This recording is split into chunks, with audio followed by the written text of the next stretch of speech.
Maduro, presiden Venezuela, yang lagi sedang tidur di samping istrinya dicomot oleh Donald. Sebenarnya Amerika cuman mencari satu, nyari minyak. Karena Amerika memang adidaya, betul. Amerika memang kaya, betul. Tapi Amerika nggak punya minyak, maka dia mesti ngambil Venezuela. Tapi minyak Venezuela ini juga nggak aman, maka dia perlu minyak yang aset paling besar di dunia. Di mana itu? Iran. Itu enaknya ceramah di Unsri ini, nyambung. Di mana saya bilang Iran. Dulu nama presidennya Reza Pahlavi, bisa diatur oleh Amerika, tapi kemudian datanglah pemimpin spiritual namanya Ayatollah Khomeini tahun 79 tahun 80, maka semua perusahaan Eropa, Amerika stop, nggak boleh masuk. Akhirnya dia diembargo selama 46 tahun. Gimana cara dia bisa hidup 46 tahun? Jual minyaknya kemana? Amerika nggak mau beli minyaknya, Eropa juga nggak mau. Kenapa Iran tetap bisa tumbuh? Dia jualnya ke Rusia dan Cina. Ada ilmu khusus yang mengkaji ini. Ilmu apa namanya? Geopolitik. Geo dunia, politik. Jadi politiknya bukan antar pilkada kabupaten, tapi geopolitik dunia. Maka Ayatullah ini mesti digulingkan. Meninggal Ayatullah Ruhollah Khomeini, digantikan penerusnya namanya Ayatollah Ali Khamenei. Khamenei mesti dibunuh karena dialah pemimpin spiritual. Maka diserang, akhirnya meninggal. Mereka lupa, Amerika lupa. Dia sangka kalau kepalanya dipotong ini mati. Mereka lupa bahwa Iran pernah berperang 8 tahun dengan Irak. Siapa yang membiayai Irak waktu itu menghantam Iran? Amerika. Siapa yang disuruh menghabisi? Saddam Hussein. Saddam bantai. Sebetulnya itu latihan perang. Maka ketika dihajar, menurut Donald Trump 4 hari saja untuk menyelesaikan Iran. Begitu 4 hari tidak selesai, dia ngajak genjatan senjata. Lalu apa jawab Iran? Kau yang memulai, kami yang mengakhiri. Begitu jantannya. Kalau mau ambil minyak Venezuela, tumbangkan Maduro. Kalau mau ambil minyak Irak, tumbangkan Saddam. Kalau mau ambil minyak Libya, tumbangkan Gaddafi. Maka Gaddafi tumbang, Saddam tumbang, Ayatollah tumbang, Maduro tumbang. Kalau mau ambil minyak Indonesia, nggak ada bawa-bawa Islam. Universitas Sriwijaya, tapi isinya sangat Islami. Mahasiswanya belajar di masjid, mahasiswanya dipisah laki-laki dan perempuan, yang laki-laki di depan, yang perempuan di belakang, sehingga yang mahasiswa nggak bisa melirik mahasiswi, dan mahasiswi pun hanya bisa melihat tengkuk mahasiswa. Jadi nggak akan ada istilah pacaran di dalam masjid, di luar kita nggak tahu. Mudah-mudahan Allah menjaga adik-adik semua. Bagi yang sudah daftar dan lulus belajar di Universitas Sriwijaya, ini nikmat yang terbesar. Syukuri dengan ucapan Alhamdulillahi Rabbil Alamin. Dan kita berterima kasih kepada orang yang mengajarkan kita cara bersyukur dengan berselawat untuknya. Allahumma sholli ala Sayyidina Muhammad wa ala ali Sayyidina Muhammad. Ini kampus luas sekali.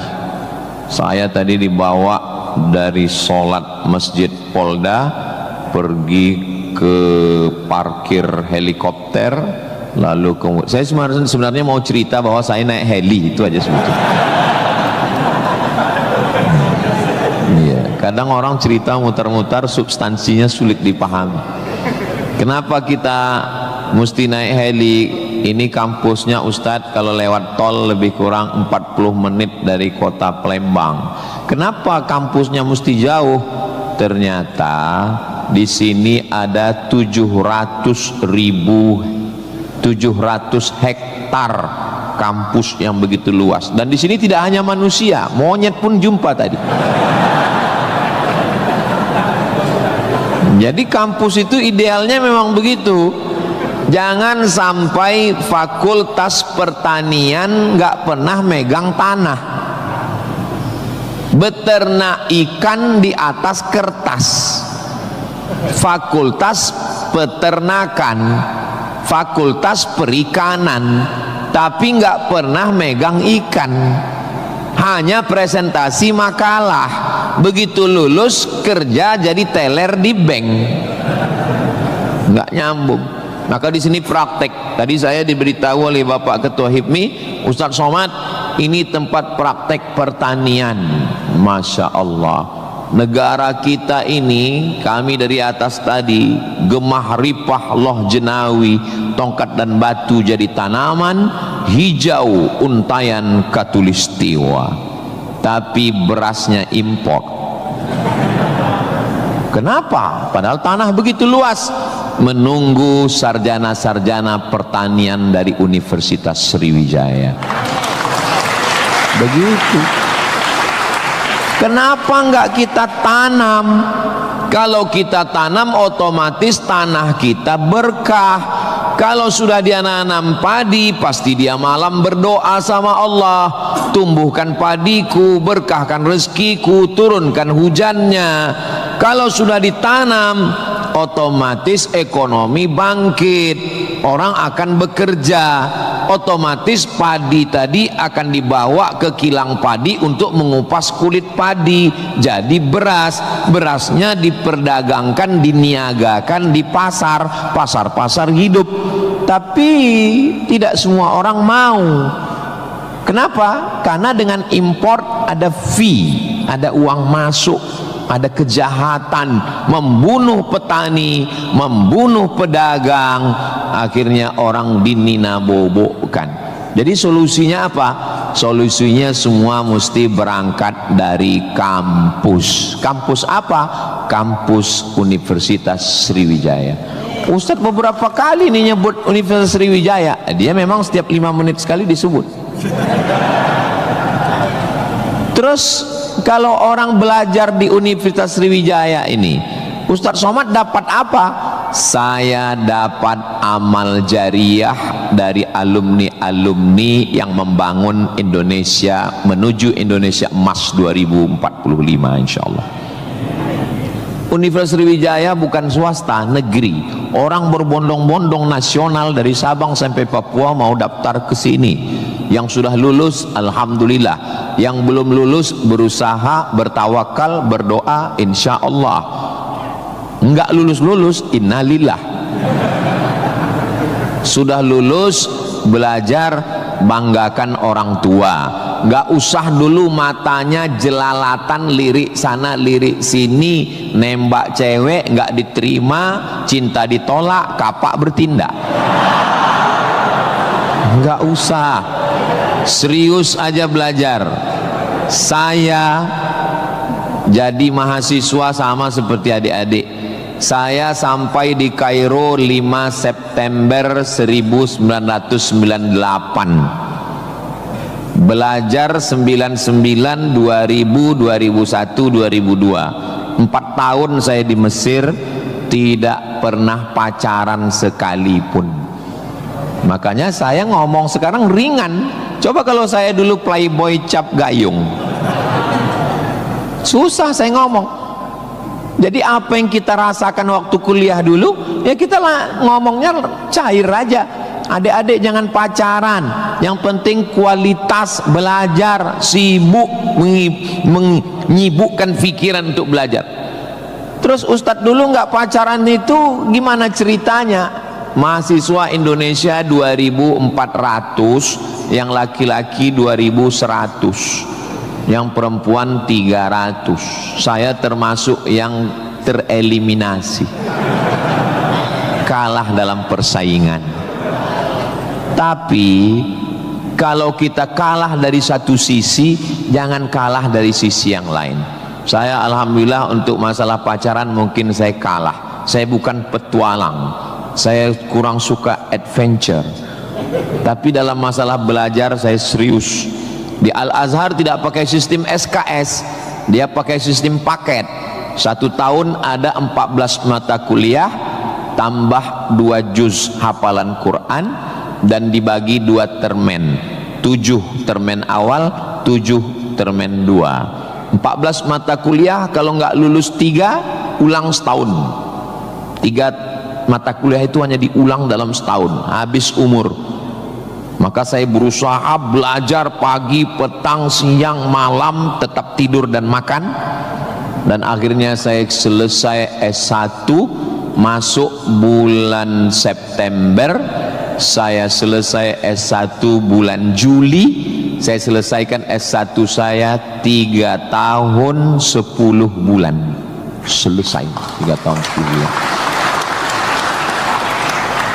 Belajarnya bahasa Arab, diktatnya bahasa Arab, dosennya orang Arab.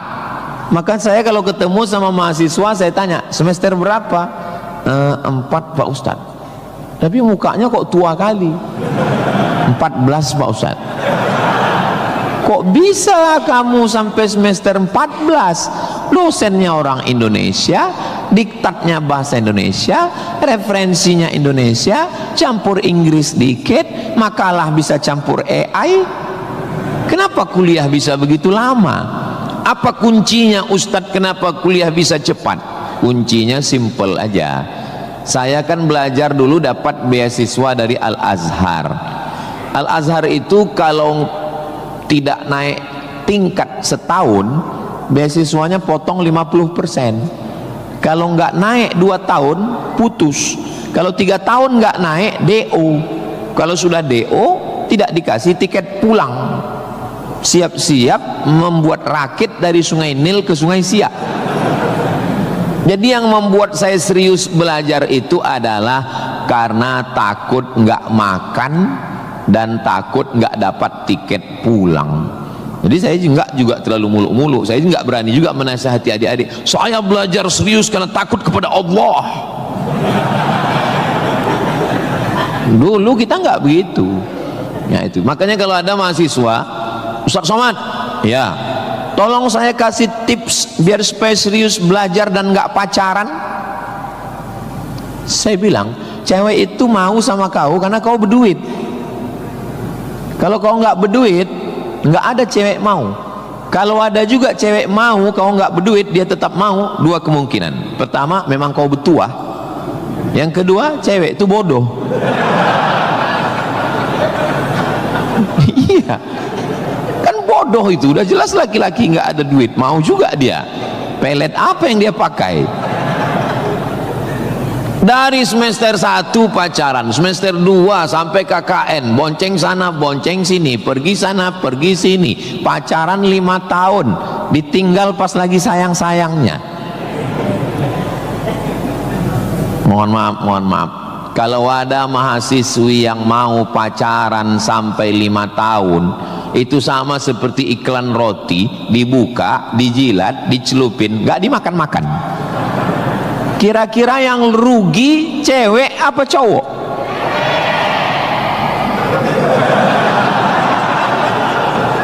Kalau sudah tahu rugi masih mau pacaran, berarti itu IQ-nya di bawah rata-rata itu. Itu pasti nggak lulus di Unsri itu. Di Universitas Sriwijaya ini orangnya cerdas secara intelektual dan cerdas secara spiritual dan cerdas secara emosional. Cinta, benci, marah, sayang, kecewa, bahagia, itu semuanya adalah emosional. Bahwa kamu jatuh cinta, kalau ada mahasiswa jatuh cinta sama mahasiswi, bersyukurlah, berarti kau nggak homo. Tapi ketika cintamu itu mengalahkan prestasi studi, ingat, orang tuamu bersusah-susah di kampung, kepala jadi kaki, kaki jadi kepala, dia bertani sawah di kampung. Pagi waktu dia mau pergi ke sawah masih bisa dibedakan mana bapakmu, mana sapi. Begitu pulang sore sama bentuknya. Tiba-tiba kamu di kampus menjadi foto model, menjadi, nggak usahlah diteruskan, menyakitkan hati. Kenapa ceramah Ustaz Somad ini kok menyinggung saya terus ya? Kunci mendengar ceramah Ustaz Somad itu satu, jangan tersinggung. Ada beberapa orang tersinggung, pulang meninggal.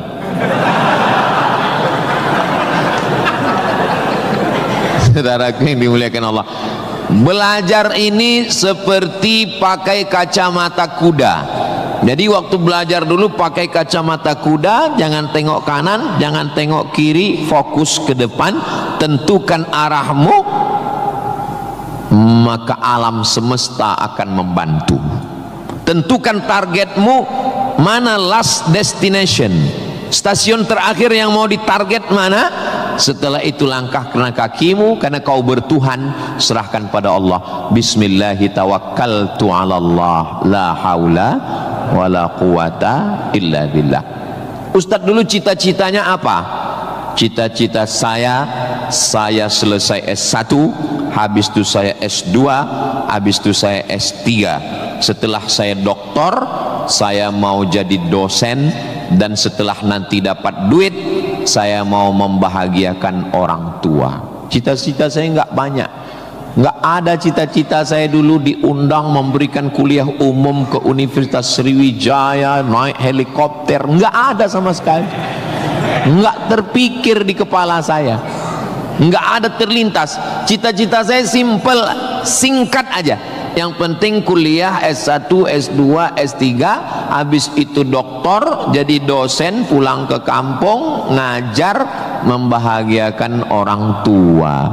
Makanya waktu saya kuliah di Maroko, saya anak pertama, adik saya anak kedua.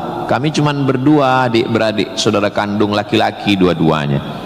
Kata adik saya mau nikah. Saya tunggu kamu pulang selesai S2 di Maroko atau gimana? Saya bilang kau nikah aja duluan, karena aku nggak jelas tanggalnya nih kapan.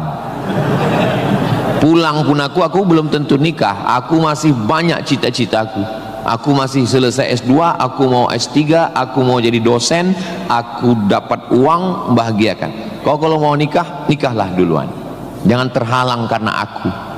Alhamdulillah adik saya menikah duluan. Anaknya sekarang sudah gadis, anak perempuan pertama, dan sekarang sudah belajar di Al-Azhar Kairo, Mesir. Jadi kita bagi-bagi, kau bahagiakan dengan ibu punya cucu, dan aku membahagiakan dengan kuliahku. Nah, jadi kalau kita mau kuliah, jangan juga kita halangi adik-adik kita yang mau nikah. Nah, jangan sampai kita mau S2, S3, S teler, S cendol, S doger, S Bandung, sampai yang di bawah-bawah ini terhalang, terkendala. Nah, tapi insya Allah adik-adik semua sesuai dengan apa spesialisasi kita. Jangan belajar di tempat yang kita nggak minat, nggak suka, akhirnya kita menderita. Kita udah nggak suka bidang ini, tapi karena terpaksa akhirnya menderita, stres, depresi, mati. Apa yang suka? Ini Pak Ustadz, anak saya ini dari kecil memang saya lihat kemana-mana bawa martil Pak Ustadz. Masuk fakultas hukum, jadi hakim konstitusi. Insya Allah. Nggak lulus Pak Ustadz, jadi tukang. Mohon maaf Pak Tukang, jangan tersinggung. Karena masjid ini selesai juga karena ada tukang. Anak saya ini kemana-mana bawa jarum suntik Pak Ustadz, fakultas kedokteran. Nggak lulus, pecandu narkoba. Nah, jadi kemana arah kita? Ustadz Somad dulu biasanya anak itu dari kecil sudah kelihatan itu bakatnya kemana. Saya tanya sama emak saya, aku mak dulu kecil kemana arahku? Kau dulu, kata emak saya, kalau kusuruh beli gula sama beli minyak ke warung, nggak pulang-pulang. Kenapa? Cerita sama orang di warung itu. Kita kalau lagi keluar main, dulu itu kalau masuk kelas jam istirahat itu dulu namanya keluar main. Bapak dulu gitu juga? Berarti udah tua. Anak sekarang nggak tahu, sebaya kita berarti sama-sama 28 tahun. Masalah umur ini kan bukan masalah angka, tapi masalah rasa. Saya terus terang, kalau di tempat lain saya ceramah saya merasa tua, tapi di Unsri ini rasa semester 7 ini sekarang. Nah itu, maka saya memang minta itu kepada Ustadz Kemas Ali, tolong kalau saya datang ke Sumatera Selatan 5 unsur mesti tercapai. Saya ada ceramah di kantor, alhamdulillah tadi sudah di kantor polisi. Tolong bawa saya ceramah di tanah lapang, tablik akbar supaya semua masyarakat dapat. Yang ketiga ceramah di masjid supaya ada pengajian yang betul-betul ngaji, biasanya subuh. Yang keempat adalah ceramah di spesialisasi, kadang ceramah di IDI, Ikatan Dokter Indonesia, ceramah di PERADI, Persatuan Advokat Indonesia, kemudian satu lagi di kampus. Kenapa saya minta kampus? Karena kampus ini masa depan. Kalau panti jompo itu masa lalu. Ustaz jangan sebut jompo, kami di sini ada juga yang tua. Saya tidak ada melihat orang tua di sini. Ini hanyalah anak-anak muda yang terjebak di tubuh yang tua. Nah, jadi sebetulnya masalah tua dan muda itu adalah masalah semangat dan perasaan. Kalau semangatnya muda, perasaannya muda, maka disebut dia dengan sumpah pemuda. Padahal yang bersumpah itu orang tua. Tapi karena dia semangat, memang luar biasa Masjid Nabawi Unsri ini. TV-nya 4 di kiri, 4 di kanan. Luar biasa katanya. Kadang kita ceramah di beberapa masjid itu kecil aja TV-nya. Ini sampai 4. Ini menunjukkan anggaran untuk kampus ini memang hebat. Itu luar biasa. Jadi kalau ada orang mengatakan bahwa Sumatera Selatan itu bawahnya itu banyak emas, memang datanglah ke Unsri, memang terbukti atapnya pun emas. Nggak salah itu Pak Ketua HIPMI, memang banyak emas yang perlu digali di Sumatera Selatan ini, dan Unsri sudah mewujudkannya di atas. Siapa yang bisa melakukan bukan eksploitasi, tapi menggali potensi yang ada di alam ini, itu adalah mahasiswa. Inna fi khalqis samawati, dalam penciptaan langit, wal ardi, penciptaan bumi, wakhtilafil laili wan nahari, perputaran siang dan malam, la ayat, itu semua adalah ayat-ayat. Apa yang kau tahu tentang ayat? Ayat kursi Pak Ustaz. Apa yang kau tahu tentang ayat? Ayat Al-Quran Pak Ustaz. Apa yang kau tahu tentang ayat? Ayat-ayat cinta Pak Ustaz. Ayat semesta.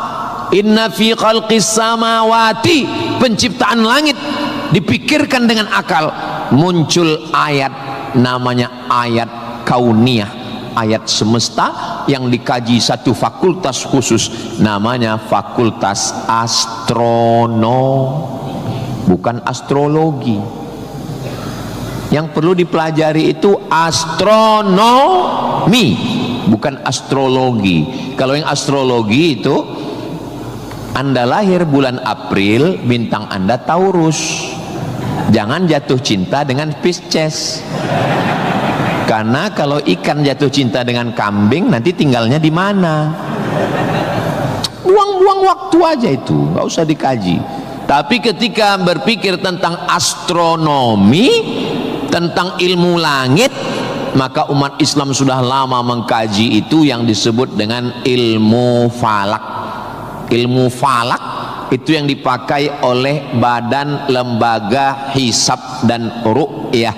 Hisab artinya perhitungan, menghitung bagaimana tingginya matahari, bulan di atas ufuk, Kenapa terjadi persimpangan antara NU dengan Muhammadiyah tentang penetapan 1 Ramadan dan 1 Syawal? Itu berawal dari titik astronomi. Karena menurut Muhammadiyah, kalau sudah nampak 1 hilal, walaupun dia tingginya 0,5 derajat atau 1 derajat, maka itu sudah dianggap sebagai hilal. Tapi menurut NU, Perti, Persis, Al-Wasliyah, Nahdlatul Ulama, maka mereka mensyaratkan sesuai syarat Mabim, Malaysia, Brunei, Indonesia, Singapura, mensyaratkan mesti 3 derajat. 3 derajat baru dianggap sebagai hilal. Kalau 1 belum dianggap sebagai hilal. Kata Muhammadiyah 1 pun hilal, kata NU 3 baru hilal. Akhirnya datang wakil presiden Indonesia, namanya Bapak Yusuf Kala. Pak JK duduk dengan NU dan Muhammadiyah. Kata Pak JK, gimana kalau NU turunkan 1, Muhammadiyah naikkan 1? Karena beliau kan pengusaha, bisnismen. Biar supaya ketemu titik temu. Ya nggak ketemu, karena ini metodologinya berbeda. Akhirnya karena nggak ketemu, itulah terjadi 2 perbedaan. Maka umat Islam di Indonesia, dia saling menjaga perasaan masing-masing. Akhirnya masing-masing mengamalkan.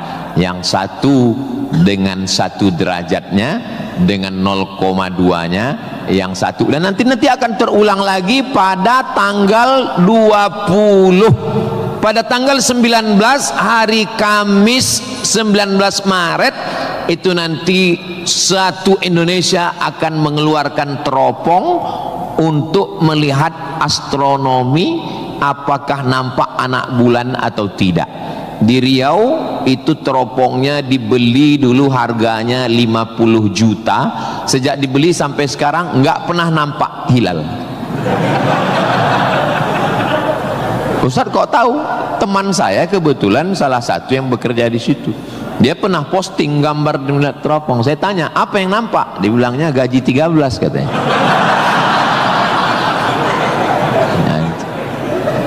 Nah, itu hanya bisa diselesaikan oleh astronomi. Ilmunya, orangnya astronom. Inna fi khalqis samawati wal ardi, bumi. Satu fakultas muncul, namanya fakultas geologi. Geo bumi, logi ilmu, geologi ilmu bumi. Ternyata di dalam bumi ini ada batu bara. Di dalam bumi Sumatera Selatan ini batu bara. Ustaz tahu dari mana? Tadi waktu kami naik heli tadi. Ini nyebut heli ini 20 menit sekali harus diulang. Waktu kami tadi naik, itu di Sungai Musi di bawah banyak sekali kapal-kapal membawa batu bara. Batu bara itu di dalam tanah. Tapi kalau di Sumatera Utara di atas tanah. Abdul Somad batu bara. Di dalamnya ada nikel, di dalamnya ada minyak, di dalamnya ada emas, di dalamnya ada fosfat, di dalam ada gas, banyak sekali. Sebetulnya yang dicari Donald Bebek itu apa? Sampai jam 12 malam masuk ke kamar tidur Maduro, presiden Venezuela, yang lagi sedang tidur di samping istrinya dicomot oleh Donald. Sebenarnya Amerika cuman mencari satu, nyari minyak. Karena Amerika memang adidaya, betul. Amerika memang kaya, betul. Tapi Amerika nggak punya minyak, maka dia mesti ngambil Venezuela. Venezuela. Tapi minyak Venezuela ini juga nggak aman, maka dia perlu minyak yang aset paling besar di dunia. Di mana itu? Iran. Itu enaknya ceramah di Unsri ini, nyambung. Bagaimana? Saya bilang Iran. Dulu nama presidennya Reza Pahlavi, bisa diatur oleh Amerika, tapi kemudian datanglah pemimpin spiritual namanya Ayatollah Khomeini tahun 79 tahun 80, maka semua perusahaan Eropa, Amerika stop, nggak boleh masuk.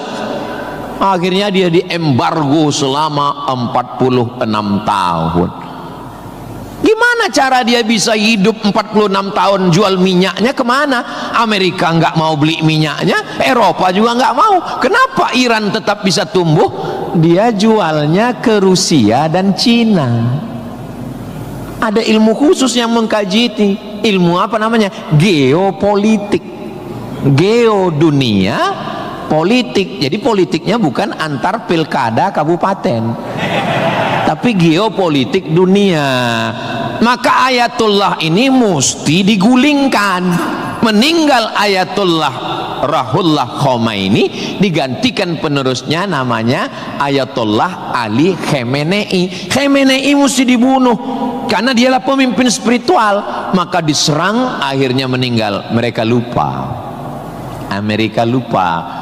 Dia sangka kalau kepalanya dipotong ini mati. Mereka lupa bahwa Iran pernah berperang 8 tahun dengan Irak.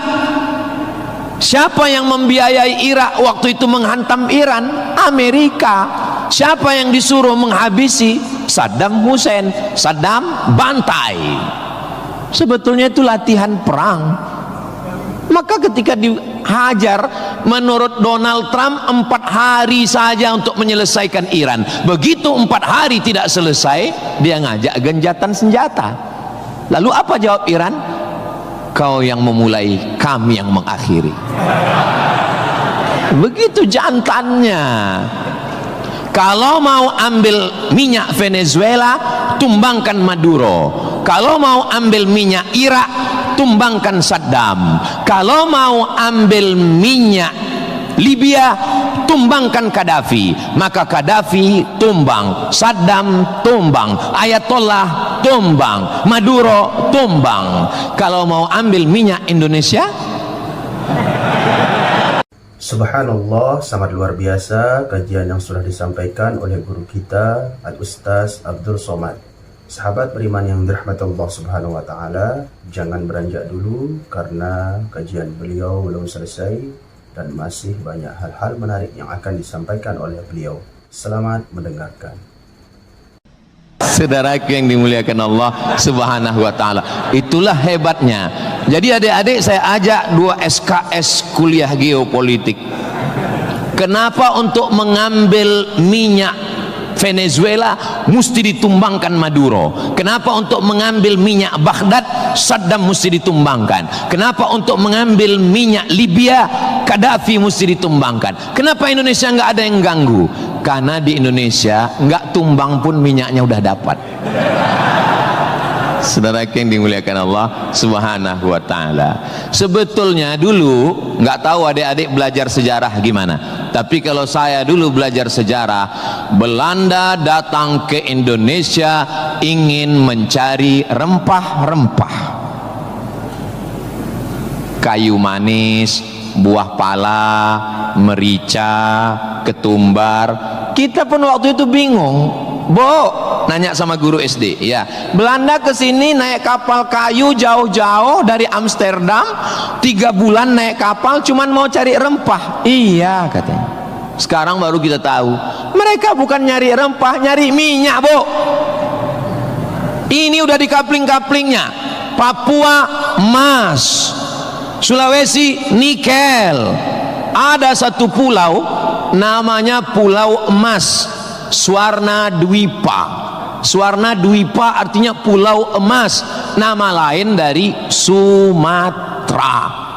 Dulu ketika Portugis, ada satu negara namanya Portugal, orangnya namanya Portugis. Portugis dengan Portugal itu sama, cuman beda nama negaranya Portugal, orangnya Portugis. Portugal itu bukan persatuan orang tua gatal. Mereka inilah yang datang untuk mengambil cengkeh ke Tidore dan Ternate, Sumatera, Kalimantan, Sulawesi. Antara Sulawesi dan Papua ada kerajaan kecil Tidore dan Ternate. Tanaman yang mereka cari adalah cengkeh, karena cengkeh hanya tumbuh di Tidore dan Ternate. Ketika mereka ambil bibit cengkeh mau ditanam di Eropa, musim dingin mati. Indonesia ini potensinya luar biasa. Tidak ada negara miskin, yang ada adalah negara salah kelola. Ustaz sedang bicara Indonesia? Tidak, negara kita kaya. Saya bicara tentang Konoha. Maka saya tidak pernah pesimis, saya selalu optimis. Makanya walaupun ini bulan puasa, lapar, tapi suara saya menggelegar kan? Karena saya di kampus Unsri, maka saya semangat. Tapi seandainya ceramah siang jam 2 habis khutbah Jumat ini bukan di Unsri, tidak begini isi ceramah saya. Paling saya, marilah kita banyak ingat mati. Ini bulan Ramadan, mari kita banyak-banyak beristighfar, kita mengejar Lailatul Qadar. Tapi saya sedang bicara tentang masa depan. Saya bicara dengan mahasiswa, mereka yang akan melanjutkan tongkat estafet perjuangan ini. Saya yakin dan percaya bidang pertanian sudah, peternakan sudah, geopolitik mereka sangat paham, dan masalah spiritual batinnya mereka dididik di dalam Masjid Nabawi. Mereka diingatkan tentang 3. Adik-adik belajar agama ini nggak usah repot, nggak usah ribet, nggak usah jelimet. Yang penting di dalam hati itu ada 3. Pertama, akidah.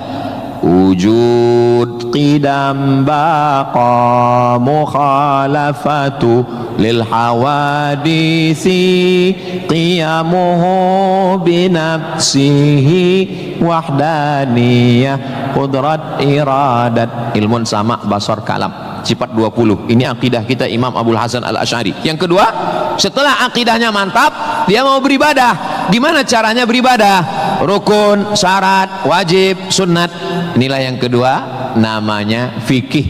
Belajar fikih solat, belajar cara wudu, cara tayamum yang membatalkan solat. Tapi dua-dua ini nggak ada maknanya. Ibadahnya nggak bermakna, akidahnya nggak bermakna kalau tidak ada yang ketiga.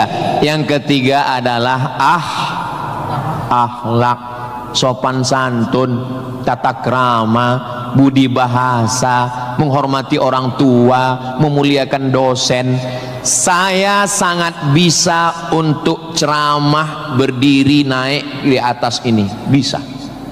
Kalau mau saya tadi minta sama panitia, Pak panitia izin saya mau naik ke atas, boleh. Lalu kenapa saya nggak naik ke atas? Karena saya segan tapak kaki saya di atas kepala Pak Rektor.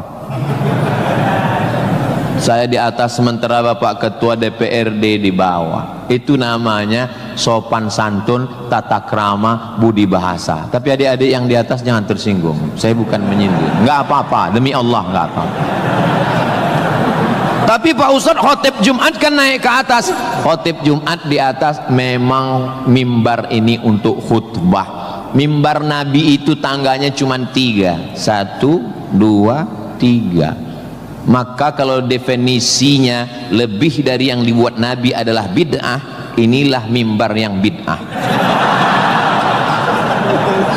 1, 2, 3, 4, 5, 6, 7, 8. Mimbar Nabi cuma 3. Sekarang orang belajar agama bukan mau menggali potensi agama, tapi hanya cukup dengan 5 jari. Jika tidak ada zaman Nabi, bid'ah. Apa ini? Orang mondok 7 tahun, belajar lagi di Al-Azhar, belajar lagi di Darul Mustafa Yaman, belajar lagi di Al-Ahqaf, terbang Syekh Syafiq dari Qudratullah, terbang ke Yaman belajar agama, bahasa Arab, nahu, sorob, balaghah, mantik, bayat, ma'ani. ada orang ngaji cuman 5. Kalau tidak dibuat Nabi bid'ah. Hari pertama ngaji online, hari kedua mulai membid'ahkan orang lain. Ini pemiskinan ilmu. Dan orang-orang beginilah yang mau diadu domba. Jangan mau diadu domba, karena kita bukan domba. Maka siapa yang mau diadu domba, nanti disembelih waktu Idul. Saudaraku yang dimuliakan Allah Subhanahu wa taala. Jadi belajar agama itu penting. Kalau di universitas agama Islam memang dia ada pelajaran yang begitu banyak, tapi di universitas umum mereka belajar 2 SKS, 16 tatap muka, potong mid semester, potong pertemuan pertama, potong libur banjir, asap dan mati lampu. Hanya tinggal 5 pertemuan. Apa yang bisa diambil dari situ? Tapi saya optimis di Palembang, di Sumatera Selatan, orang tidak hanya ngaji di kampus, tapi juga ngaji di masjid. Bulan Ramadan ini pengajian penuh.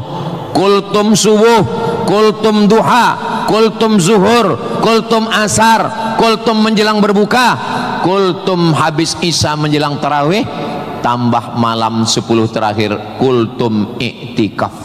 Maka ada namanya madrasah Ramadan. Kira-kira selesai Ramadan ini apa yang bertambah? Alhamdulillah Ustaz Somad, selesai berRamadan ini ada 5 yang bertambah. Apa dia? Berat badan, kolesterol, gula darah, diabetes, asam lambung. Mudah-mudahan selesai Ramadan ini kita sehat walafiat semuanya insyaallah.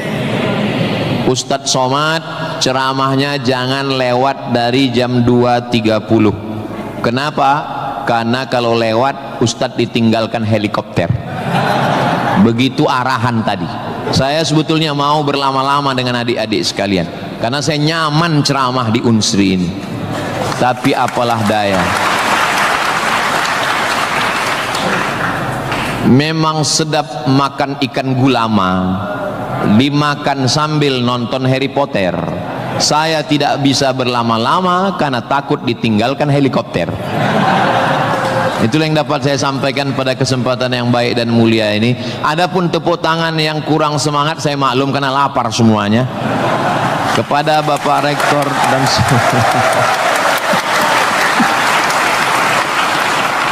maukah Bapak Ibu memaafkan kesilapan dan kekhilapan saya? Di akhir majelis saya tutup dengan satu pantun penutup. Menangkap puyuh di Bukit Selasih. Thank you dan terima kasih. Assalamualaikum warahmatullahi wabarakatuh. Tadi dipesankan Ustaz langsung baca doa, Allahumma ja'al hadhil jami'ata jami'atan mubarakatan fiha. Ya Allah, jadikanlah Universitas Sriwijaya universitas yang penuh dengan keberkahan. Allahumma jazi asatidatina, berikanlah balasan terbaik kepada Bapak Rektor, Wakil Rektor, Dekan, Wakil Dekan, Ketua Jurusan, dosen-dosen kami ya Allah. Sahih ajsadahum, sehatkan badannya, qawi imanahum, kuatkan imannya, wajzi hasanatihim, berikan balasan terbaik untuk guru-guru kami ya Allah.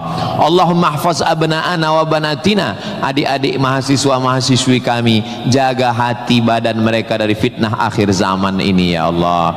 Allahumma ja'al hadzal balada baladan amina, jadikanlah Sumatera Selatan Indonesia baldatun thayyibatun wa rabbun ghafur. Allahumma dafa'na al-ghala wal waba wal fahsya wal riba waz zina, selamatkan dari malapetaka, bencana riba, zina, narkoba, perbuatan keji dan mungkar. Allahumma ansur ikhwanana al-mujahidin al-mustad'afina fi Palestin, tolong saudara kami yang sedang teraniaya di Palestina ya Allah. Rabbana taqabbal minna, terimalah salat kami, puasa kami, qiyamul lail kami, tahajud kami, zikir kami, khataman Quran kami. Wa tammim taqsirana, sempurnakan segala kekurangan kami. Waqtim bis salihati a'malana, tutup umur kami dengan husnul khatimah. kama jama'tana fi hadzal majlisil mubarak, sebagaimana engkau kumpulkan kami di majelis ilmu di tempat terbaik, di waktu yang baik dengan ibadah yang baik. Kumpulkan kami nanti di surga bersama Nabi Muhammad sallallahu alaihi wasallam. Rabbana atina fid dunya hasanah wa fil akhirati hasanah wa qina adzabannar. Wa sallallahu ala sayyidina Muhammad wa ala alihi wa sahbihi wa sallam walhamdulillahi rabbil alamin. Taqabbalallahu minkum minna wa minkum taqabbal ya karim. Alhamdulillah, demikianlah kajian penuh ilmu, hikmah dan manfaat yang sudah disampaikan oleh guru kita Al-Ustaz Abdul Somad. Semoga apa yang beliau sampaikan bisa kita amalkan dalam kehidupan kita sehari-hari. Sahabat beriman yang dirahmati Allah Subhanahu wa taala, mari kita doakan beliau mudah-mudahan diberikan kesehatan, keafiatan dan dilancarkan urusan beliau. Dan pada para sahabat yang sudah menyimak kajian ini sampai selesai, saya ucapkan terima kasih banyak dan saya doakan semoga sahabat semua selalu dalam lindungan Allah Subhanahu wa taala, diberikan kesehatan, keafiatan, dilancarkan segala urusannya, dimudahkan dan dilancarkan rezekinya. Amin ya rabbal alamin. Sampai berjumpa di kajian-kajian berikutnya. Wabillahi taufiq wal hidayah. Assalamualaikum warahmatullahi wabarakatuh. Setelah kita mendengarkan bersama kajian dari guru kita Al-Ustaz Abdul Somad, sekarang mari kita lanjutkan aktivitas kita masing-masing. Semoga apa yang sudah disampaikan beliau menjadi ilmu yang bermanfaat dalam kehidupan kita sehari-hari. Selamat beraktivitas buat sahabat kembali dan sukses selalu. Sampai bertemu lagi di kajian-kajian berikutnya. Wassalamualaikum warahmatullahi wabarakatuh.